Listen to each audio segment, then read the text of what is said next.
Muy buenos días.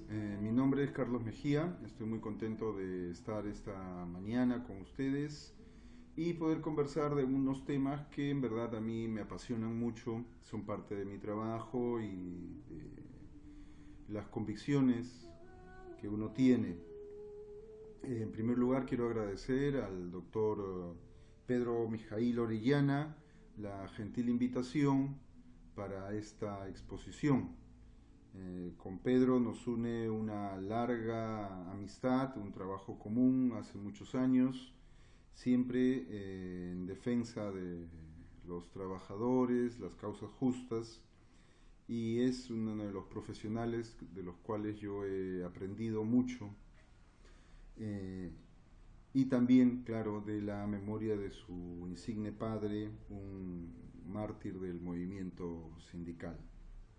Bien, se me ha pedido que converse con ustedes acerca del tema de situación y perspectivas del movimiento sindical.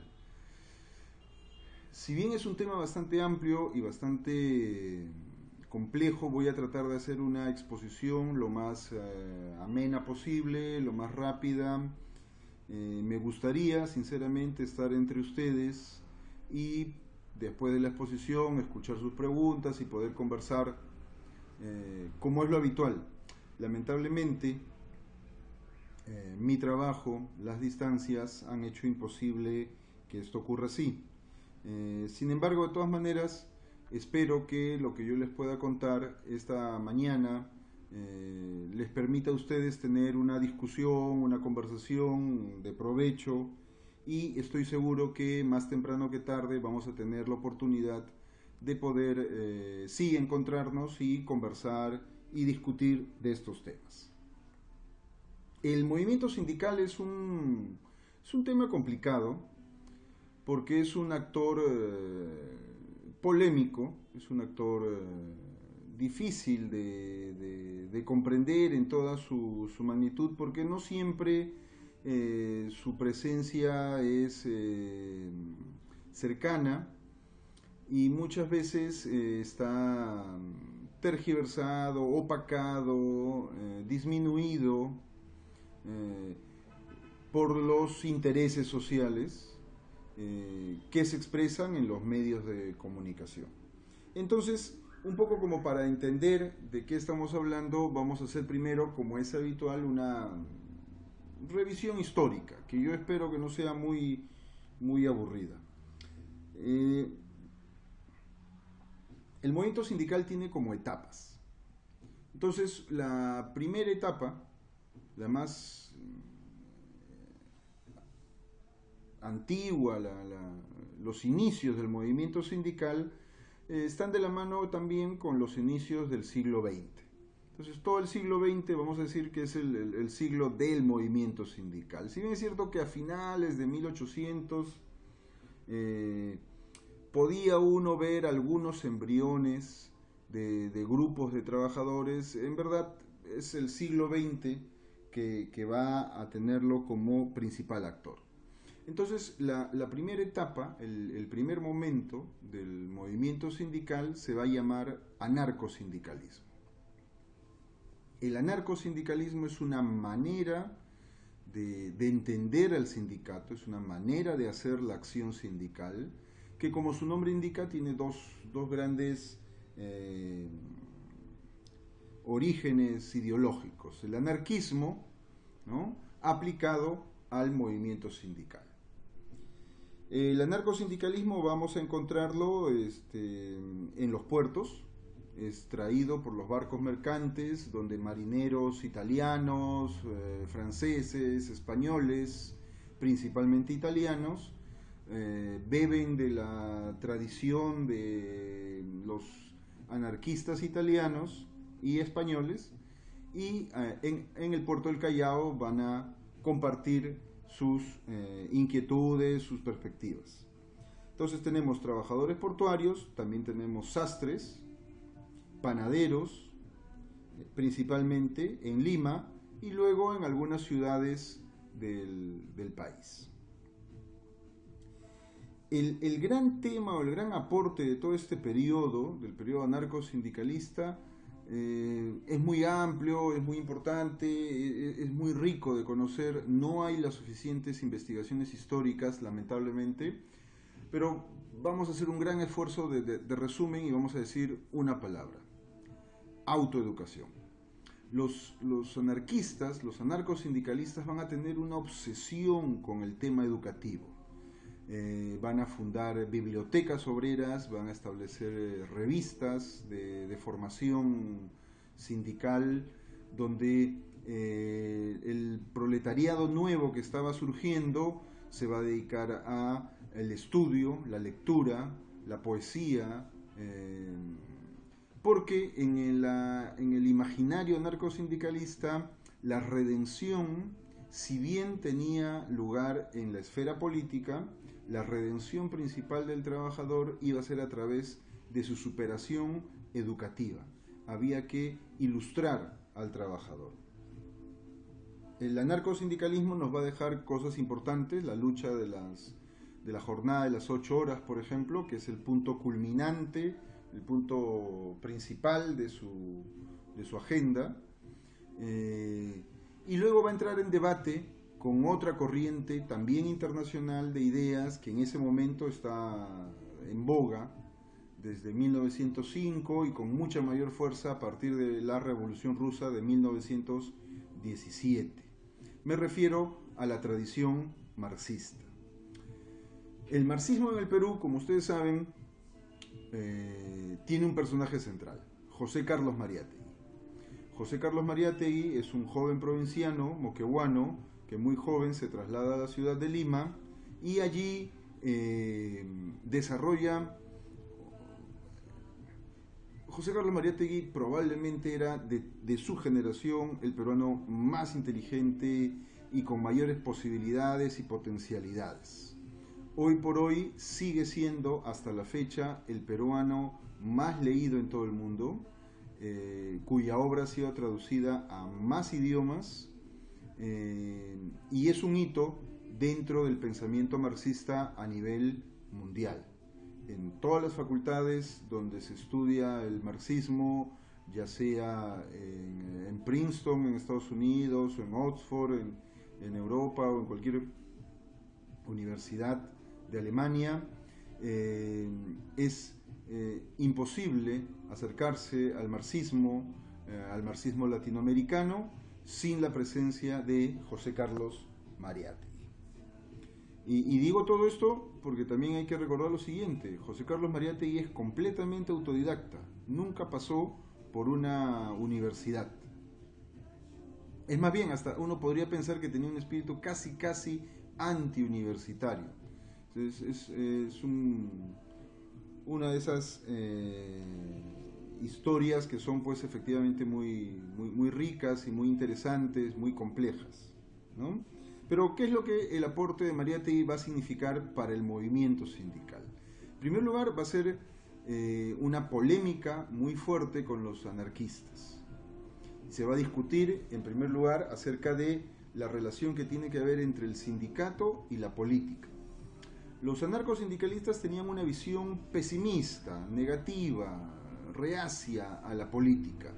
Para ellos, en su doctrina, la política es probablemente la cuna de todos los males. Y claro, la aspiración anarquista, el sueño anarquista es destruir la política, destruir el Estado y tener la comunidad de hombres y mujeres libres, que es la anarquía. El marxismo tiene una visión radicalmente distinta. La política es un terreno de lucha como otros espacios, pero no es ni la cultura, ni la educación, ni el fin de la política el espacio por antonomasia. Es la economía. Para el marxismo, la explicación económica va a ser central para entender los problemas nacionales. Entonces, Mariátegui lo que nos va a dar, en primer lugar, es una visión integral.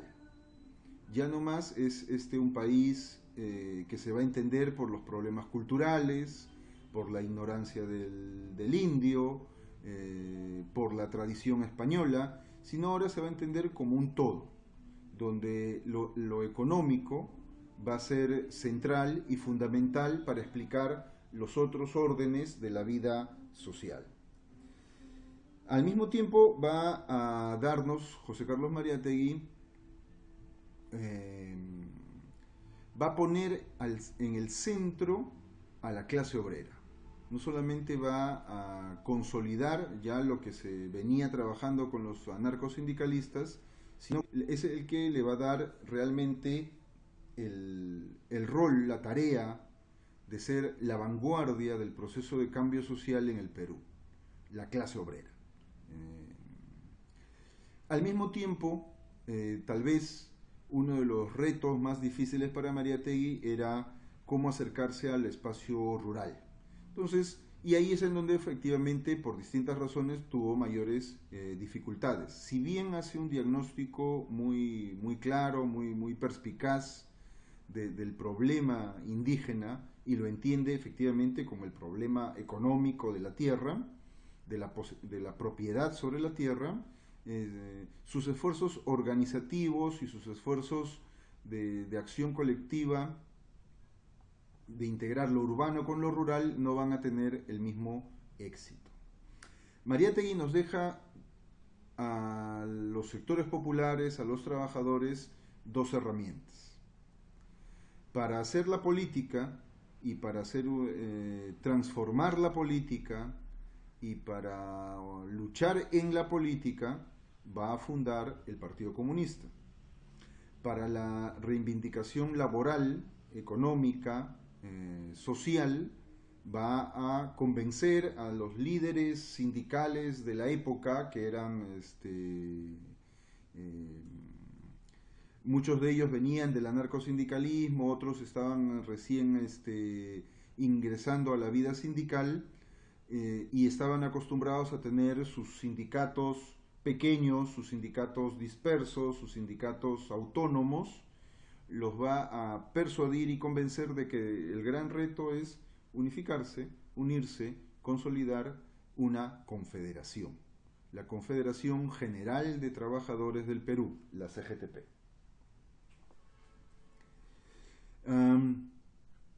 Y ese es entonces el gran aporte de Mariátegui.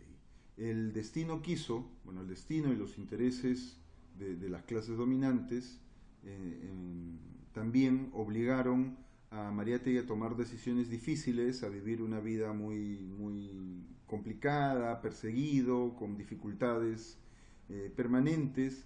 Todo ello melló su salud y murió muy joven.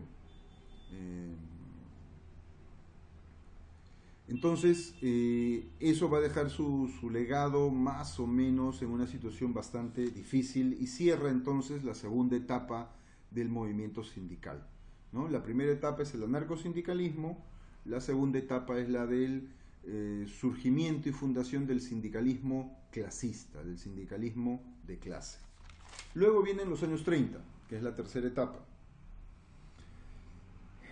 En 1932, el Partido Comunista Peruano es declarado ilegal, fuera de la ley, y sus dirigentes son perseguidos y encarcelados. Lo mismo ocurre con la CGTP, la cual también es declarada fuera de la ley, es declarada una organización subversiva, ilegal, y se persigue a los sindicalistas. También es perseguido el Partido Aprista Peruano. Entonces, a partir de los años 30, y con esta persecución de gobiernos militares, Sánchez Cerro y todos los que después van a venir, se abre un periodo muy largo que va a ir hasta los años 40, ¿no? Donde las características principales son las siguientes, y esto me interesa que lo tengan allí.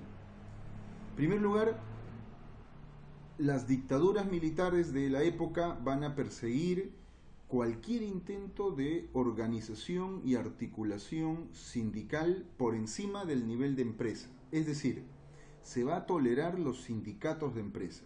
El sindicato chiquito se le deja, mientras no haga política. Pero cuando varios sindicatos intentan juntarse y relanzar la CGTP o relanzar una federación, inmediatamente van a ser perseguidos y van a ser hostilizados. Es decir, las dictaduras lo tenían muy claro, ¿no? Lo que querían era impedir cualquier intento de organización sindical que pudiera ser eficaz, y al mismo tiempo querían impedir cualquier intento del movimiento sindical de hacer política. Entonces, y ahí es donde empieza esta idea de que los sindicatos no deben hacer política, y los sindicatos se deben dedicar única y exclusivamente al pliego de reclamos y nada más. En los 40, 42, 43, 44, esto empieza a cambiar.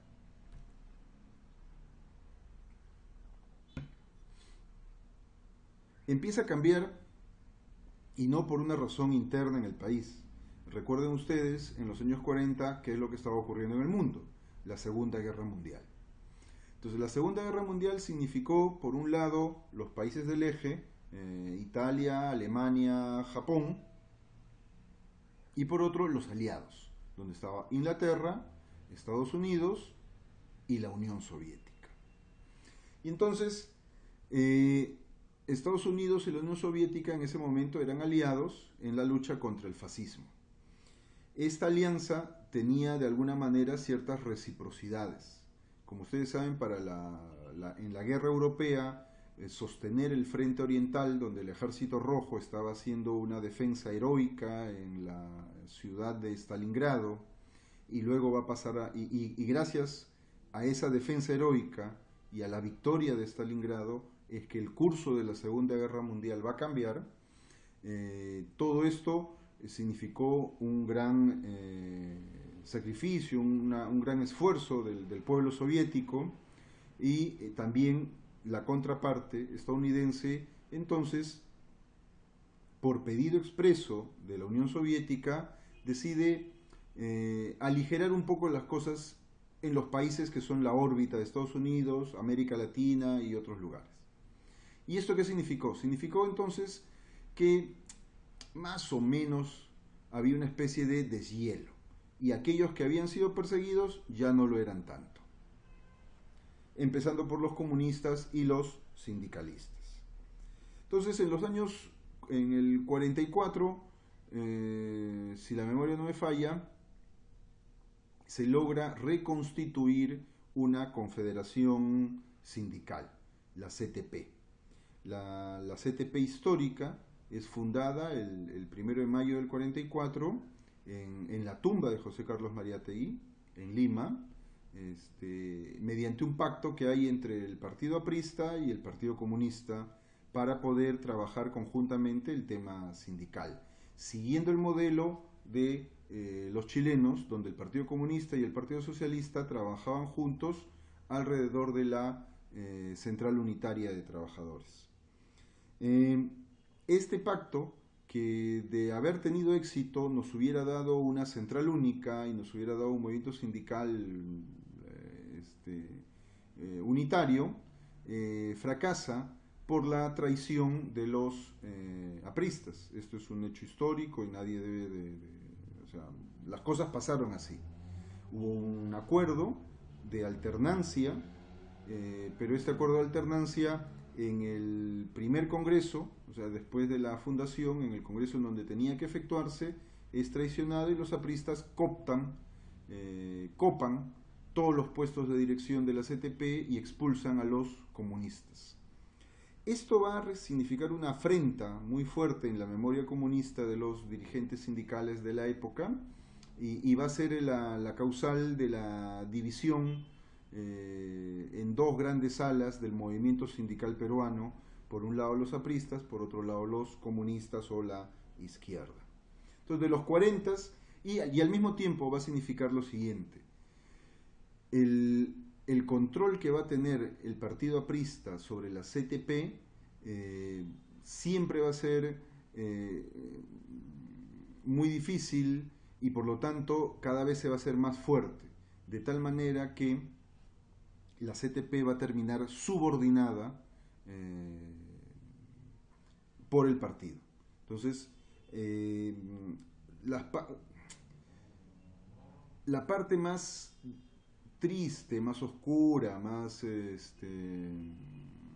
lamentable en la historia del movimiento sindical es la que se va a escribir a manos de dirigentes apristas que van a instrumentalizar, que van a subordinar, que van a utilizar sin ningún respeto al movimiento sindical, a la CTP, y la van a convertir en un anexo, en algo que está dependiendo siempre de lo que dice Alfonso Ugarte, lo que dice el partido, ¿no? Y eso va a devenir, obviamente, como no, cuando no se respeta la autonomía sindical, todo sale mal. Entonces eso va a devenir pues en el sindicalismo amarillo, el sindicalismo patronal, el sindicalismo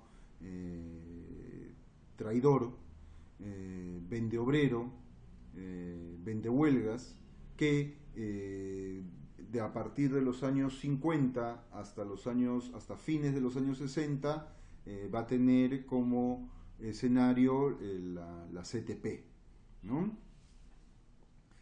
También influenciado por el movimiento internacional lo que se llamó entonces el sindicalismo libre, ¿no? El sindicalismo libre entre comillas, que era un invento de los Estados Unidos para oponerse a los sindicatos realmente clasistas.